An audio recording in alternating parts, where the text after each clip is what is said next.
A new poll by CRC Research shows that a majority of Arizonans reject abortion on demand until birth, as Roe v. Wade currently allows in America. Nearly 60% of Arizona voters support a limit on abortion at 15 weeks, similar to the Mississippi law that is currently before the U.S. Supreme Court and the successful Florida bill we discussed earlier in the show. Arizona Senator Mark Kelly is up for re-election in November, and this poll found that 56% of independent voters said they are less likely to vote for him, knowing his extreme abortion views, suggesting that he is widely out of step with his constituents. Senator Kelly just voted in support of the so-called Women's Health Protection Act, which would erase all state-level safeguards for the unborn that have already been put in place. Pro-life groups are launching ads in the state to educate voters, saying that Kelly must be held accountable for his views and his votes. And joining us now is Blake Masters. He's running as a pro-life candidate to replace Senator Mark Kelly in the Senate. Blake, thanks so much for joining us. Prudence, thanks for having me. I want to first get your reaction to this new poll in your state showing that Arizonans want limits on abortion. What's your stance on life, and how would you ensure as a senator that your constituents' voices are being heard on this front? Well, I'm super pro-life. It's just, probably the most important issue in some real sense. And I'm not surprised to hear about this poll. The Arizonans that I talk to every day on the campaign trail, they're pro-life. This is still a conservative state. This is still a right-leaning state, still a pro-life state.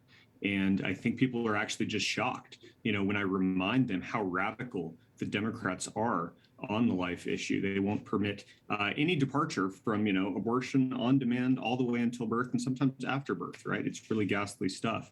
And Mark Kelly really is out of step with Arizonans on this.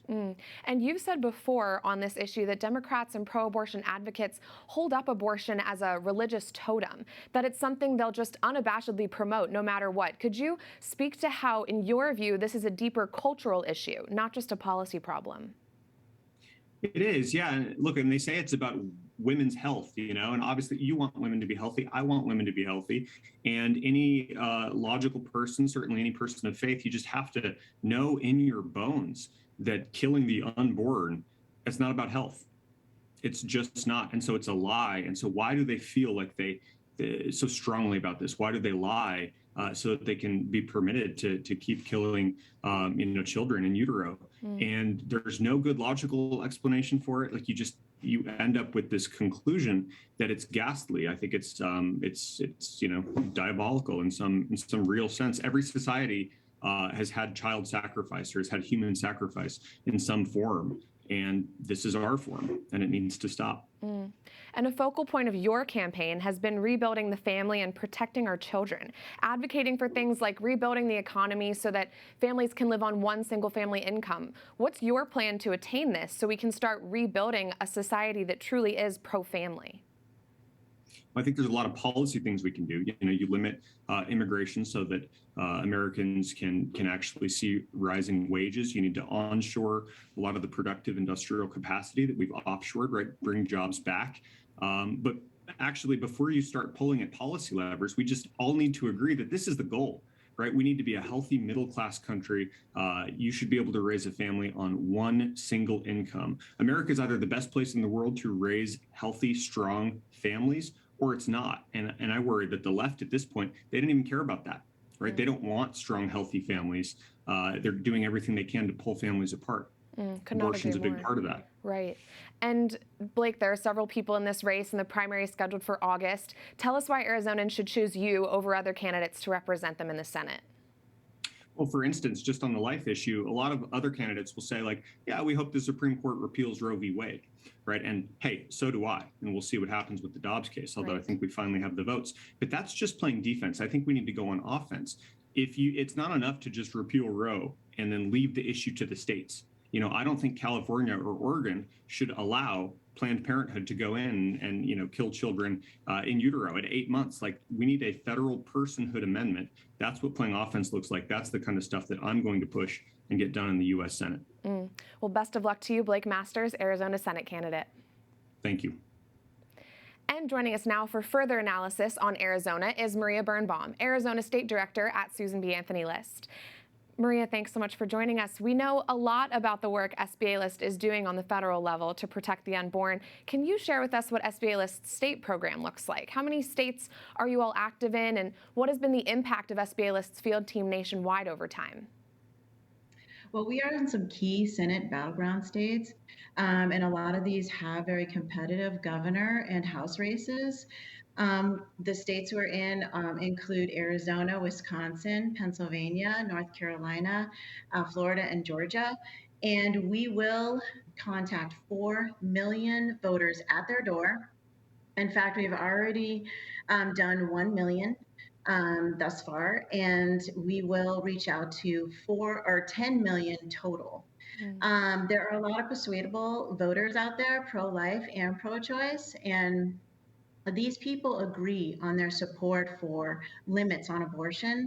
And the impact that we have had has honestly been phenomenal. In 2014, we played a key role in some very important Senate races, making sure that we got a pro-life majority in the Senate that has delivered this pro-life Supreme Court that's now on the verge of hopefully bringing back to the states the will of the people to restrict abortion.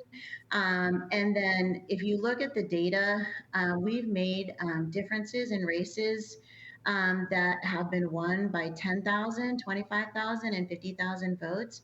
For instance, in Florida, when pro-life Senator Rick Scott, he won by 10,000 votes in 2018 after SBA List canvassers visited 1 million voters in that state.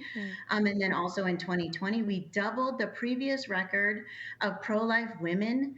19 women were elected to Congress, and now we have 30 serving in the U.S. House of Representatives. That's amazing. And yeah, it's been amazing. Yes, and let's focus now on Arizona. Tell us about SBA List's new ad campaign. Why is SBA List targeting Mark Kelly's Senate race in particular? We are a top target in 2022 for control of the Senate, and Mark Kelly's stance on abortion is unbelievably extreme, and he does need to be held accountable because, he has constantly voted for abortion on demand, taxpayer funded up to birth, and this is completely against the values of pro-life voters here in Arizona, and we definitely are a pro-life state. And there's a lot of voters, honestly, that didn't know his stance in 2020 who voted for him. And now that they're finding this out, they're really coming around. In fact, on Saturday, I was down in Tucson. I was talking to a Hispanic voter, and he said to me, we actually usually vote Democrat every election. He said, but I just found out about Mark Kelly's stance on abortion, and he said, I'm unbelievably disgusted, and I will not vote for him. And he thanked us for our work, and he's like, I hope you spread the word to other voters because they need to know the truth. And he actually said, too, when we asked him about Roe, possibly going away, he was for banning abortion in Arizona. So people really are feeling this issue here in Arizona, and they're not going to stand for Mark Kelly, who has consistently stood with the radical pro-abortion lobby because they want protections for women and the preborn. That's right. You're really making a difference out there. How can pro-life Arizonans do something about Mark Kelly's extremism? Where can they learn more about the SBA List field team? Well, these face-to-face conversations are unbelievably important because of the information that we're sharing with people. And we need more people to join the team, to join our canvassers who are out there spreading this truth. In a quick survey to voters, we will have 1,000 canvassers working throughout the country in key states by election day. What we train people, we supervise them, we pay $15 an hour. They can work up to 40 hours a week. And this is a very rewarding job. I mean, we give people the tools to effectively make a difference by letting voters know this information. And so what they can do is they can go to sba-list.org/join field team. or they can email us at jobs@sbalistfield.com, or simply just Google Susan B. Anthony List Field Team, and that will bring them to the right information. Wonderful. Maria Bernbaum, Arizona State Director at SBA List. Thanks for joining us. Thank you.